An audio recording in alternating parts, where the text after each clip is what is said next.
Hello everyone, সবাই কেমন আছো? আমিও ভালো আছি। Welcome to my profile. সবাইকে আমার চ্যানেলে অনেক অনেক ভালোবাসা ও অভিনন্দন। দেখো, সেদিনকে খুব তাড়াহুড়ো করে কাজকর্ম সেরে নিয়েছিলাম। তো বাপের বাড়ি যাব বলে কথা, তাড়াতাড়ি কাজ করে রেডি তো হতেই হবে। তারপরে দেখো, বাইকে চলে যাচ্ছিলাম আমি আর আমার মেয়ে, একটু ঢং করে ভিডিও করে নিলাম। অ্যাটলিস্ট দেখতেই পাচ্ছ। ফাইনালি আমি চলে আসলাম। তো দেখো, পিছনে ওই জায়গাটাতে আমাদের অষ্টম প্রহর হচ্ছিল, তো সেই উদ্দেশ্যে বাড়ি থেকে রওনা দিয়েছি। তারপরে দেখো, এখানে চলছিল সন্ধ্যা আরতি। তো সন্ধ্যা আরতিতে সবাই দেখতে পাচ্ছ কত লোক সব সন্ধ্যা আরতির সময় ডান্স করছিল। তো এখানে আসলে মনটা পুরো ভালো হয়ে যায়। মনে যতই কষ্ট দুঃখ থাকুক, এই জায়গাটাতে আসলে সবারই আমাদের মনটা পরিষ্কার হয়ে যায়। সব কিছু ভুলে আমরা দুদিন খুব আনন্দ করি। তো আগে আমাদের বছর চতুর্প্রহর হতো, এবছর ফার্স্ট টাইম অষ্টম প্রহর হচ্ছে। তো খুব আমরা এক্সাইটেড। তো চলে গিয়েছিলাম আমি, আমার হাজব্যান্ড ও তোমাদের দাদা ভাই, আমার মেয়ে, সবাই মিলে আমরা চলে গিয়েছিলাম। তো দেখো, সন্ধ্যা আরতিতে সবাই ভীষণভাবে মনে কোনো কিছু না রেখে মনের আনন্দে নাচ করছিল। তো দেখো, আমাকে তো দেখতেই পাচ্ছ না, এত লোকের ভিড়ের মধ্যে আমি হারিয়ে গেছি, মানে দেখা যাচ্ছে না। তো দেখো কত লোক।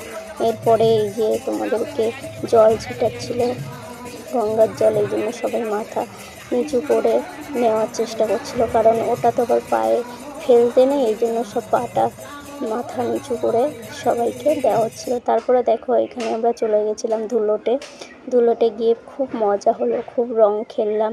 তো আমাকে তো চেনাই যাচ্ছিল না, এত পরিমাণে রং মাখিয়ে দিয়েছিল যে মুখটাই বোঝা যাচ্ছিল না। তারপরে দেখো, আমার মাম্মামও গিয়েছিল। মাম্মাম তো আমার বাপের বাড়িতে একটু বেশি আনন্দ হয়। খেলার সাথে নেই, দুই একটা বাচ্চার বাপের বাড়িতে আসলে, মানে ওর মামার বাড়িতে প্রচুর বাচ্চা, তো সবার সাথে রং খেলা করে খুব আনন্দ পাচ্ছিল, নিজের গায়ে রং মাখছিল। তো এখানে দেখো, রং খেলা হয় না, রং খেলার শেষে হয় কাদা খেলা। দেখতেই পাচ্ছ সব কাদা খেলা হয়। কাদা মানে জল ঢেলে কাদা করে সবাই ওই কাদাতে স্নান করে, দেখো ছেলেরা সব। আর এবছর লাস্টে হয়েছে মেয়েদের, মানে ভোগ আরতি, যেটা ভোগ আরতি হয়, ভোগ আরতির পরে মেয়েরা সব কাদা মেখেছিল। এই যে দেখতে পাচ্ছ, ভোগ আরতির সময় সবাই নাচ করছিল। এর লাস্টে হয়েছিল কাদা খেলা। তো আমি তোমাদের দাদা ভাইয়ের একটু শরীরটা খারাপ থাকায় আমাকে হঠাৎ করে বাড়ি চলে আসতে হয়েছিল ভোগ আরতির সময়। তো আমি বুঝতেই পারছিলাম যে কাদা মাখা হচ্ছিল বলে এক সাইডে ছিলাম। তো সবাই আমাকে টেনে আমাকেও কাদার মধ্যে ফেলে দিয়েছিল। ওখানে দেখো, সবাই কত সুন্দর নাচ করছে, মন ভুলে, মনে কোনো কিছুই থাকে না, সব কষ্ট যেন এখানে এসে আমাদের মনটা ভালো হয়ে যায়। তো তোমাদের ওখানে কাদের এমন আনন্দ হয় বা কাদের ওখানে অষ্টম প্রহর অবশ্যই জানি।